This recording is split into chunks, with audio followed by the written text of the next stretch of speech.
Assalamualaikum warahmatullahi wabarakatuh. Hai, perkenalkan aku Ismail Dohikatul Mustabsyirah dengan NIM 2024060013. Aku di sini akan sedikit membahas mengenai persoalan pengantar ilmu hukum mata kuliah dengan dosen pengampu Ibu Nila Amalia, Sarjana Hukum, Magister Hukum. Langsung saja persoalan yang pertama.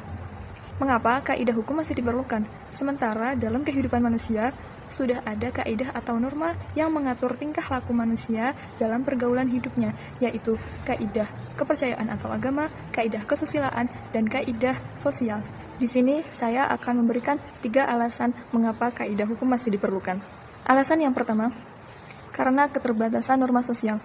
Norma sosial yang meliputi kaidah agama, kaidah kesusilaan, dan kaidah sosial tidak selalu mencakup semua aspek kehidupan manusia. Hukum mengatur kehidupan sosial, ekonomi, dan politik secara lebih spesifik. Alasan yang kedua adalah kesadaran dan kepatuhan. Tidak semua orang itu memahami atau memahami kaidah sosial. Hukum memberikan konsekuensi yang jelas untuk pelanggaran. Dan alasan yang ketiga adalah keadilan dan perlindungan.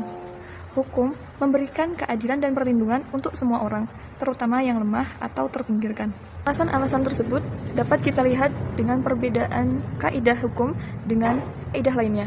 Dalam kaidah agama, yang berfokus pada moralitas dan keharmonisan keluarga, misal Islam memperbolehkan poligami. Tetapi hukum yang mengatur proses perceraian secara formal dan melindungi hak-hak keluarga tentu melarangnya. Dalam kaidah kesusilaan juga, yang berfokus pada norma-norma sosial dan kesusilaan, mungkin menganggap perceraian sebagai kesalahan moral. Tetapi hukum yang mengatur konsekuensi hukum perceraian memandangnya sebagai proses hukum. Jika pada kaidah sosial yang berfokus pada norma-norma sosial dan kesopanan, mungkin mengharapkan pasangan untuk tetap bersama. Tetapi hukum yang mengatur hak-hak dan kewajiban keluarga memperbolehkan perceraian. Dari contoh perbedaan tersebut, kaidah hukum perceraian lebih menawarkan perlindungan kepada keluarga dan anak dibandingkan dengan kaidah agama, kaidah kesusilaan, dan kaidah sosial saja. Hukum sendiri memiliki sifat yang lebih mengikat dibandingkan dengan kaidah lainnya. Hukum menetapkan sanksi yang jelas, yang spesifik untuk pelanggaran. Hukum diterima dan diakui secara internasional. Jadi, kaidah hukum diperlukan karena pada dasarnya fungsi hukum dapat lebih mengatur hubungan yang kompleks, menjaga keadilan dan perlindungan,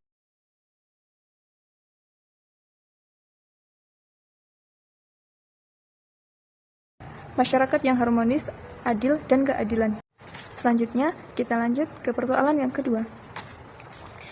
Di persoalan yang kedua ini, apakah Indonesia bisa menerapkan sistem peradilan juri? Apa keuntungan dan kekurangan dari sistem ini jika Indonesia menerapkan sistem peradilan juri?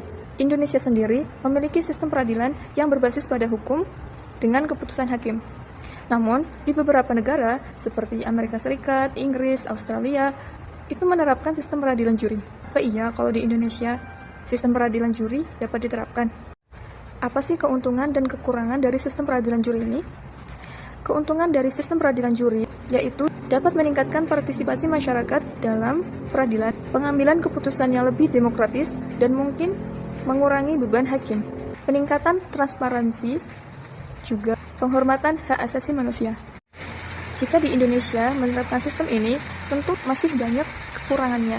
Kekurangan dari penerapan ini karena Indonesia masih memiliki tantangan dan pertimbangan yang mendalam. Adapun tantangan dan pertimbangan yang pertama adalah kurangnya keahlian hukum juri.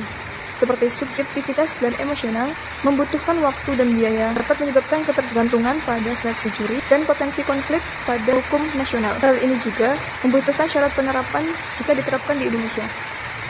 Syarat yang pertama, membutuhkan perubahan undang-undang, pelatihan dan pendidikan juri, pembentukan lembaga juri, fasilitas, infrastruktur, kesadaran dan partisipasi masyarakat. Di sistem peradilan juri, jika diterapkan di Indonesia, masih memerlukan banyak pertimbangan yang mendalam dan persiapan yang matang. Selanjutnya, persoalan yang terakhir. Dalam pembentukan hukum, kita mengenal apa yang disebut dengan penafsiran hukum yang pada umumnya dilakukan oleh hakim.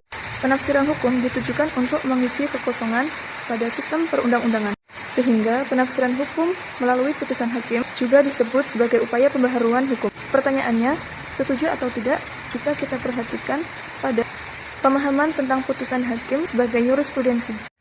Jurisprudensi atau yang dikenal sebagai putusan hakim oleh hakim sebelumnya memiliki karakteristik mengikat dan final, mengembangkan hukum, dan menjadi sumber hukum. Saya menyetujuinya karena jurisprudensi dalam sistem peradilan di Indonesia memiliki peran yaitu mengembangkan hukum, memberikan kejelasan dan keseragaman, menghindari ketidakpastian hukum, dan melindungi hak-hak individu dan masyarakat. Jurisprudensi memiliki kelebihan yaitu fleksibilitas dan mengisi kekosongan hukum, tapi memiliki kekurangan dan keterbatasan yaitu dengan ketergantungan pada putusan hakim dan keseragaman pada interpretasi. Jadi, penafsiran hukum melalui putusan hakim sebagai jurisprudensi yaitu peranan penting dalam mengembangkan hukum di Indonesia. Pertanyaan selanjutnya, seberapa jauh penafsiran hukum dalam pembentukan putusan hakim sebagai upaya penegakan hukum dan peranannya sebagai salah satu sumber hukum? Peranan sebagai sumber hukum dapat mengisi kekosongan hukum dan